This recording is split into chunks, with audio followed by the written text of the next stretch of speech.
선지자와 왕 제55장 이방인의 음모. 산발락과 그의 공모자들은 감히 유대인에게 공공연하게 전쟁을 감행하지는 않았으나 증가되는 악으로 그들을 낙담시키고 괴롭히고 해하기 위하여 은밀한 노력을 계속하였다. 예루살렘의 사방 성벽이 신속히 완성되어 가고 있었다. 성벽이 완성되고 문들이 세워지면 이 이스라엘의 원수들은 강제로 성 안으로 들어올 수 없을 것이다. 그런 고로 그들은 더욱 열심히 그 공사를 중지시키려 하였다. 마침내 그들은 느헤미야를 있는 곳에서 끌어내어 저희 권세 아래 두어 죽이거나 옥에 가둘 계획을 생각했다. 이쪽과 타협을 바라는 체하면서 그들은 느헤미야와의 회담을 위하여 그를 오노 평지의 한 촌에서 자기들과 만나자고 초청하였다. 그러나 그들의 진정한 목적에 관하여 성령의 깨우치심을 받은 느헤미야는 그 초청을 거절하였다. 그는 기록하기를 내가 곧 저희에게 사자들을 보내어 이르기를 내가 이제 큰 역사를 하니 내려가지 못하겠노라. 어찌하여 역사를 떠나 정지하게 하고 너희에게로 내려가겠느냐 하였다고 했다. 그러나 유혹자들은 굴하지 아니하였다. 4번이나 그들은 같은 취지의 기별을 보냈고 그때마다 같은 대답을 받았다. 이 음모가 성공하지 못함을 알자 그들은 더욱 과감한 술책에 의존하였다. 산발랏은 다음과 같이 말한 봉하지 않은 편지를 사자에게 돌려 느헤미야에게 보냈다. 이방 중에도 소문이 있고 가스무도 말하기를 내가 유다 사람들로 더불어 모반하려 하여 성을 건축한다 하나니 네가 왕이 되려 하는도다. 또 네가 선지자를 세워 예루살렘에서 너를 들어 선전하기를 유다의 왕이 있다 하게 하였으니 이 말이 왕에게 들릴지라. 그런즉 너는 이제 오라 함께 의논하자 하였다. 만일 언급된 보고가 실제로 유포되었다면 심상치 않은 일이 일어날 것이었다. 왜냐하면 그 보고가 별로 의심스러운 점이 없는 작은 일에도 노하기를 잘하는 왕에게 곧 전달될 것이기 때문이었다. 그러나 느헤미야는 그 편지가 전혀 거짓이며 그의 공포심을 일으키고 그를 올무에 밀어넣기 위하여 기록된 것임을 확신하였다. 이 결론은 그 편지를 봉하지 않고 보내어 분명히 백성들로 그 내용을 읽고 놀라 겁을 내게 하고자 함이었다는 사실로 미루어 분명해졌다. 느헤미야는 재빨리 너의 말한 바 이런 일은 없는 일이요 네 마음에서 지어낸 것이라는 회답을 보냈다. 그는 사단의 책략을 모르지 아니하였다. 그는 이 기도가 건축자들의 손을 약하게 하여 그들의 노력을 좌절시키기 위하여 이루어진 것임을 알았다. 거듭 패배하였으므로 사단은 이제 더욱 깊은 악의와 교활함으로 한층 더 교묘하게 위험한 올무를 하나님의 종에게 놓았다. 산발락과 그 동료들은 느헤미야의 친구라고 공언하는 사람들을 매수하여 악한 권면을 여호와의 말씀인 것처럼 느헤미야에게 전해주고자 하였다. 이 간악한 일에 종사한 첫째가는 사람은 일찍이 느헤미야에게 좋은 평판을 받은 스마야란 사람이었다. 이 사람은 마치 자기의 생명이 위험에 처해 있는 것처럼 두려워하면서 성소 가까이에 있는 한 방에서 두문불출하였다. 이때의 성전은 벽과 문으로 보호되었으나 성읍의 문들은 아직 세우지 아니하였다. 느헤미야의 안전에 대하여 크게 염려하노라고 공언하면서 스마야는 그에게 성전 안에서 피할 곳을 찾으라고 권고하였다. 그는 제의하기를 저희가 너를 죽이러 올 터이니 우리가 하나님의 전으로 가서 외소 안에 있고 그 문을 닫자. 저희가 필연 밤에 와서 너를 죽이리라 하였다. 만약 느헤미야가 이 반역적 권고를 따랐더라면 그는 하나님께 대한 그의 신앙을 희생하였을 것이며 백성의 눈에는 그가 비겁하고 경멸받을 사람으로 보였을 것이다. 그가 맡은 중대한 사업과 그가 하나님의 능력 안에서 그가 가지고 있노라고 공언한 확신에 비추어 볼 때 그가 두려워 숨는 행위는 전혀 그에게는 합당치 않았을 것이다. 그가 그렇게 했다면 백성 중에는 두려움이 퍼졌을 것이고 각 사람들은 자신들의 안전만을 추구하여 성읍은 방비 없이 버려둔 바 되어 그 원수의 희생 제물이 될 것이었다. 느헤미야 편에서 이와 같은 한 번의 어리석은 행동은 그가 지금까지 이룩한 모든 것을 사실상 포기하는 셈이 되었을 것이었다. 느헤미야는 그의 권고자의 참 성격과 목적을 알아차리는데 오래 걸리지 아니하였다. 그는 깨달은즉 저는 하나님의 보내신 바가 아니라 도비야와 산발랏에게 뇌물을 받고 내게 이런 예언을 함이라. 저희가 뇌물을 준 까닭은 나를 두렵게 하고 이렇게 함으로 범죄하게 하고 악한 말을 지어 나를 비방하려 함이었느니라고 말하였다. 스마야가 한 파렴치한 권고는 느헤미야의 친구임을 공언하면서 은근히 그의 원수들과 동맹한 명성이 높은 몇 사람의 지지를 얻었다. 그러나 그들이 올무를 놓은 것이 아무 소용이 없었다. 느헤미야의 대담한 대답은 다음과 같았다. 나 같은 자가 어찌 도망하며 나 같은 몸이면 누가 외소에 들어가서 생명을 보존하겠느냐. 나는 들어가지 않겠노라. 원수들의 공공연한 음모와 은밀한 음모에도 불구하고 건축 공사는 꾸준히 진전되어 느헤미야가 예루살렘에 도착한 지 2달이 못 되어 성읍은 방벽으로 둘렸고 건축자들이 성벽 위를 거닐면서 패배에서 놀란 원수들을 내려다볼 수 있었다. 느헤미야는 우리 모든 대적과 사면 이방 사람들이 이를 듣고 다 두려워하여 스스로 낙담하였으니 이는 이 역사를 우리 하나님이 이루신 것을 알민이라고 기록한다.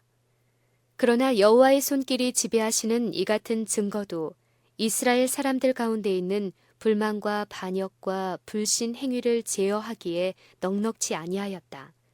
유다의 귀인들이 여러 번 도비야에게 편지하였고 도비야의 편지도 저희에게 이르렀으니 도비야는 스가냐의 사위가 되었고 유다에서 저와 동맹한 자가 많음이라.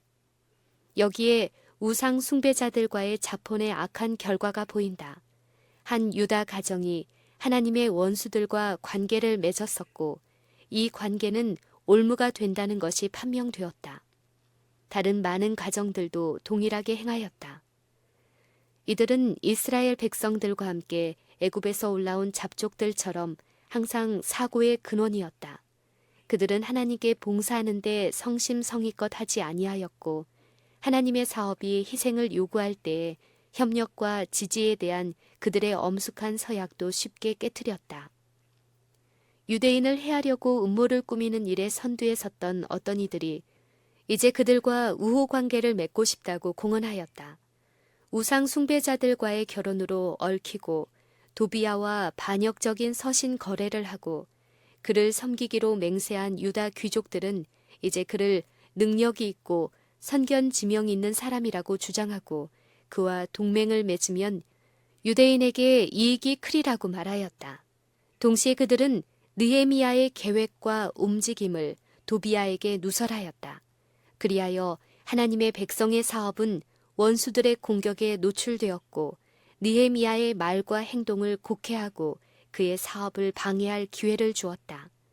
가난한 자들과 압박당하는 자들이 느헤미야에게 그들의 피해를 구제하여 주기를 호소하였을 때 느헤미야는 그들을 옹호하기 위하여 담대히 일어서서 가해자들로 하여금 저희 앞에 있는 치욕을 제거하게 하였다. 그러나 짓밟힌 동포를 위하여 행사한 권리를 그는 이제 자신을 위하여서는 사용하지 아니하였다.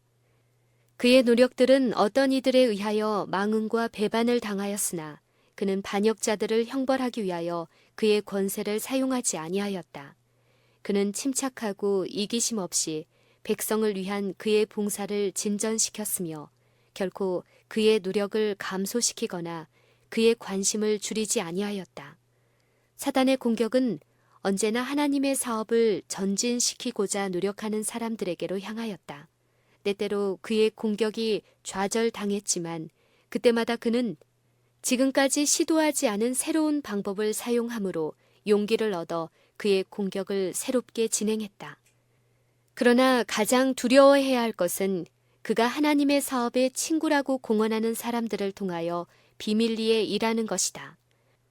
공공연한 반대를 맹렬하고 잔인하게 퍼부을지라도 이것은 하나님을 섬기노라고 공언하면서 마음으로는 사단의 종인 자들의 은밀한 적이에 비하면 하나님의 사업에 훨씬 위험이 적다. 이들은 하나님의 사업을 방해하고 당신의 종들을 해하기 위하여 그들의 지식을 사용할 사람들의 수중에 가능한 모든 이점을 두게 된다. 아무개 왕이 암시할 수 있는 모든 책략이 하나님의 종들을 꾀어 사단의 대리자들과 동맹을 맺게 하는 데 쓰일 것이다. 거듭된 권유는 그들을 의무에서 떠나도록 청할 것이나 느헤미야처럼 그들은 확고부동하게 내가 이제 큰 역사를 하니 내려가지 못하겠노라고 대답해야 한다. 하나님의 교역자들은 그들의 노력이 그들을 해하려고 만들어낸 거짓과 악의를 반박하도록 버려두고 그들의 사업을 안전히 계속 추진해 나갈 수 있다. 예루살렘 성벽의 건축자들처럼 그들은 위협이나 조롱이나 거짓 때문에 그들의 사업에서 돌아서기를 거절해야 한다. 한순간이라도 그들은 경계나 조심을 늦추지 말아야 하는데 이는 원수들이 끊임없이 공격하는 까닭이다. 언제나 그들은 저희 하나님께 기도하고 파수꾼을 두어 주야로 방비하여야 한다. 시험은 더 큰 능력으로 하나님의 일꾼에게 닥쳐오지만 그들이 견딜 만할 것이다. 사단은 인간 대리자들을 고용하여 성벽을 건축하는 사람들을 조소하고 조롱할 것이다. 그러나 건축자들이 저희 원수들의 공격을 대항하려고 내려온다면 사업을 지연시키는 데 지나지 않을 것이다. 그들은 저들의 목적을 좌절시키기 위하여 노력해야 할 것이지만 어떠한 일이라도 그들을 사업에서 불러내게 하는 허점을 허락하지 말 것이다. 진리는 오류보다 강하고 의는 악을 이길 것이다. 결코 원수들에게 우정을 동정하지 말아야 한다. 그렇게 하면 그들은 사람들을 꿰어내어 의무의 자리에서 벗어나게 하기 때문이다. 어떤 부주의한 행동으로 하나님의 사업이 비난을 받게 하거나 동역자들의 손을 약하게 하는 자는 자신의 품성에 쉽게 지워지지 않는 오점을 남기고 자신의 장래에 유용하게 될 수 있는 길에 무거운 장애물을 두게 된다. 율법을 버린 자는 악인을 칭찬한다. 순결함을 공언하면서도 세상과 연합하고 있는 사람들이 진리의 사업의 반대자였던 사람들과도 연합해야 한다고 주장할 때 우리는 느헤미야처럼 단호하게 그들을 경계하고 피해야 한다.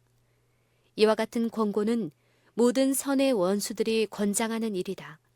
그러한 말은 기회주의자들이 하는 말이며 따라서 오늘날도 그때처럼 단호히 저항하여야 한다. 하나님의 인도하시는 능력에 대한 백성들의 신앙을 흔들어 놓는 가마는 무엇이든지 확고부동하게 저항해야 한다.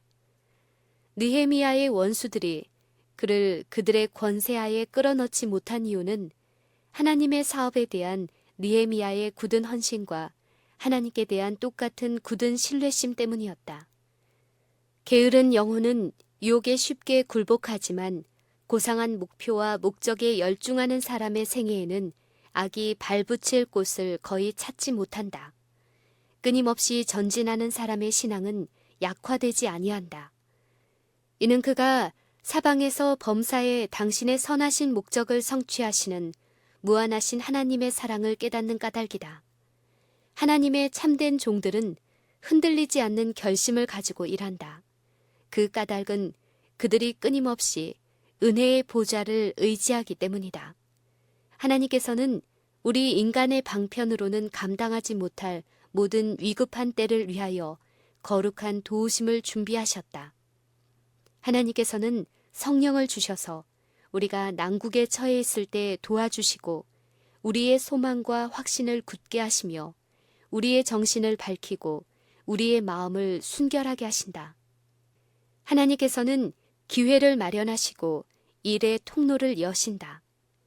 만일 당신의 백성이 당신의 섭리의 표적을 바라보고 즐겨 당신과 협력하기만 하면 그들은 커다란 결과를 볼 것이다.